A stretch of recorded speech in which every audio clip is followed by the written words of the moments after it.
अन्य महत्वना समाचारों पर नजर करीशुं। कड़कड़ती ठंडी माटे तैयार रहेजो। हवामान निष्णांत अंबालाल पटेल के जेमणे राज्यमां ठंडीने लईने आगाही व्यक्त करी छे।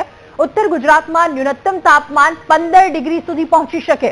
कड़कड़ती ठंडी बाद फरी वादळछाયું वातावरण आवशे। नवेम्बरना अंत अने डिसेम्बरमां गुजरातमां कड़कड़ती ठंडी पड़शे। 18 नवेम्बर बाद बंगाळना उपसागरमां फरी चक्रवात बनशे।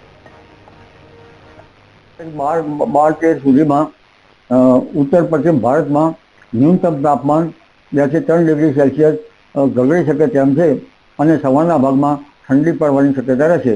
न्यूनतम तापमान उत्तर गुजरात केटलाक भाग में 15 ડિગ્રી सेल्सियस आसपास, अन्य भाग में 17 ડિગ્રી सेल्सियस आसपास और दरिया किनारा भाग में 23 ડિગ્રી सेल्सियस आसपास रहवानी शक्यता रहे। महत्तम तापमान 14 नवेम्बर थी वधता लगभग 30-31 ડિગ્રી सेल्सियस जवानी शक्यता रहता दिवसे गरमी अनुभवाशे। अने आम छतां लगभग हमणां कोई मजबूत पट्टी विश्व आवવાની शक्यता रहती नहीं, એટલે ઉઘાડ કાઢવાની શક્યતા રહેશે।